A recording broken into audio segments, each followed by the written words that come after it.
from the eyes of the poet.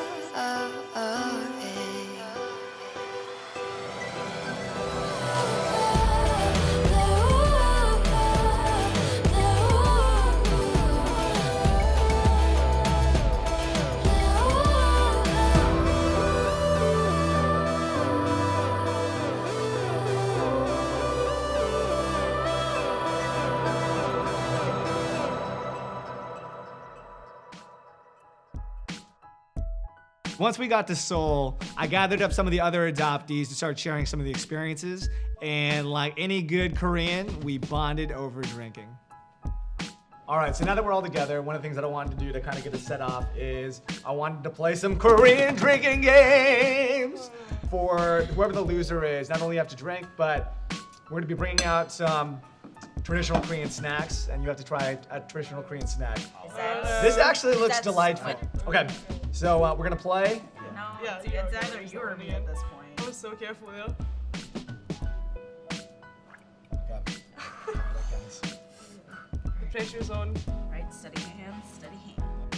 Yeah. Ooh, you got a lot in there too. Oh no! Oh, look at that. That is...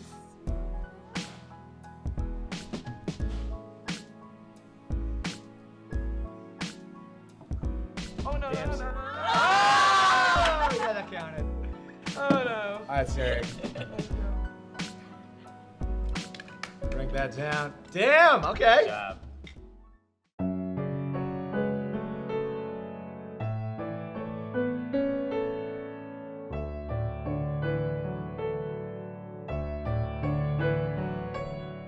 My name is Siri Szemenkar. I'm 20 years old and I'm from Sweden, but I live in Glasgow.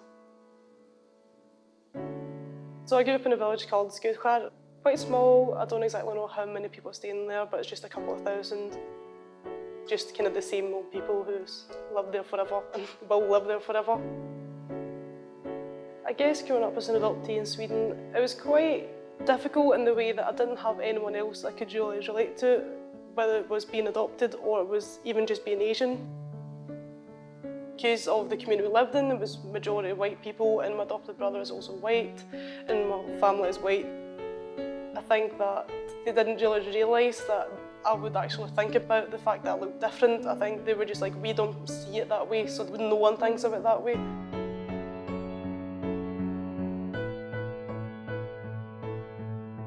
So I guess my parents really just wanted me to feel Swedish and feel fully integrated into the family by almost not allowing me to even see that I looked different or just completely ignore it, which was quite strange as a child because you don't understand what's really going on.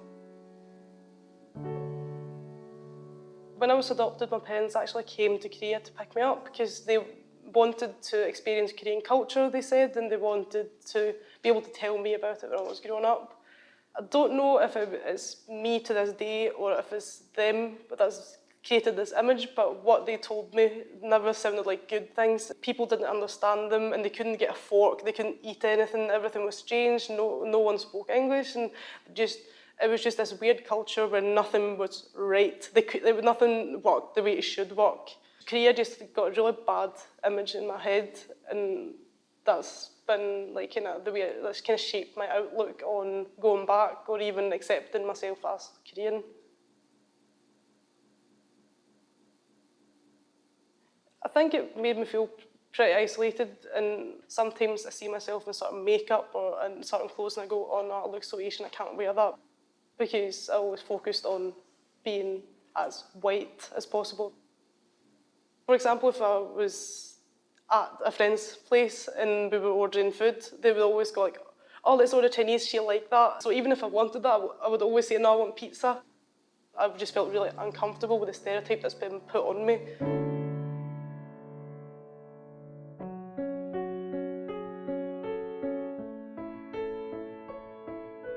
I think that my adoptive parents are quite happy that I'm trying to find my roots and pursuing something that will hopefully bring me more peace when it comes to my adoption. And they don't really know how, what their role in this should be, kind of how they should support that.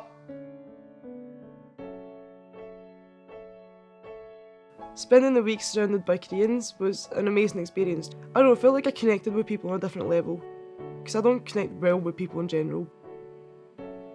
I could just talk to anyone at the conference and stuff like that especially, and I would just talk to them, and for some reason we would just get along and wouldn't need to talk about any heavy stuff or anything about adoption.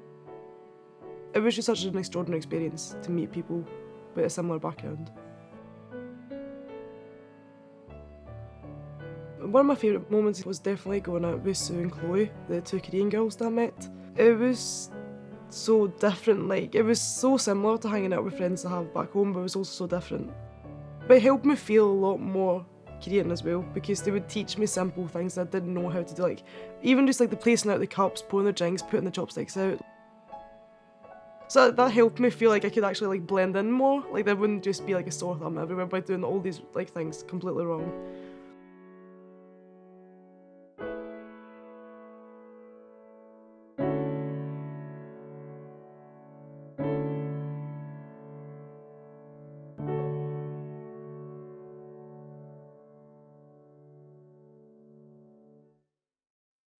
When I sent away my registration to ICA for the gathering, I decided that I was going to fill out the paperwork to start the birth family search as well. It was quite hard to make the actual decision to send the papers away, but then once I had done it, I felt quite good about it, but I also knew that the chances were very slim of actually finding her. And I was told by the adoption agency that only 60% of the cases to find an address, and out of those, it's only 2% to actually manage to establish contact. So I was told very early on that this was most likely not going to happen. So we just arrived at my adoption agency, SWS. I'm going to meet with my social worker for the first time. So I'm feeling kind of nervous to actually go in and like, I hope my file contains a lot more than my Swedish one, because that one is so lacking of information. That's probably the main concern I have and the one I'd really want an answer for.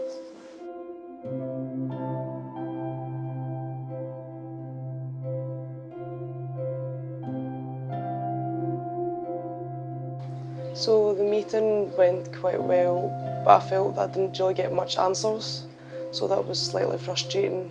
But I did get to see photographs of myself that I had never seen of like being younger. I can take them home because I've never seen myself below the age of 5 months.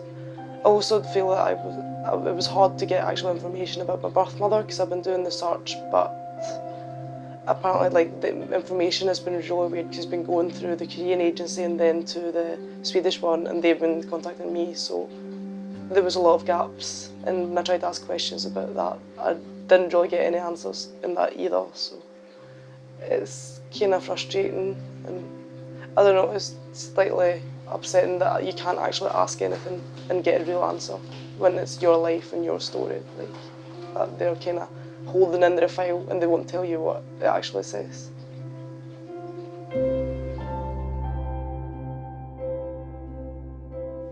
So we were just about to leave when my social worker comes running out. She's just texted my mother and let her know that I've been here and that I'm going to leave on Wednesday night.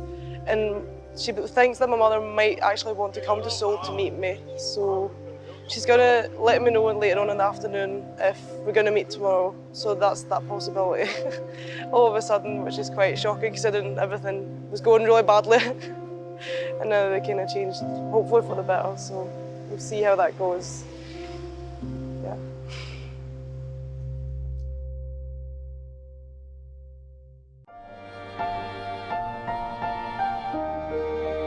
Sometimes I break down, sometimes I wither from the wind, piercing through my skin, in and out my soul.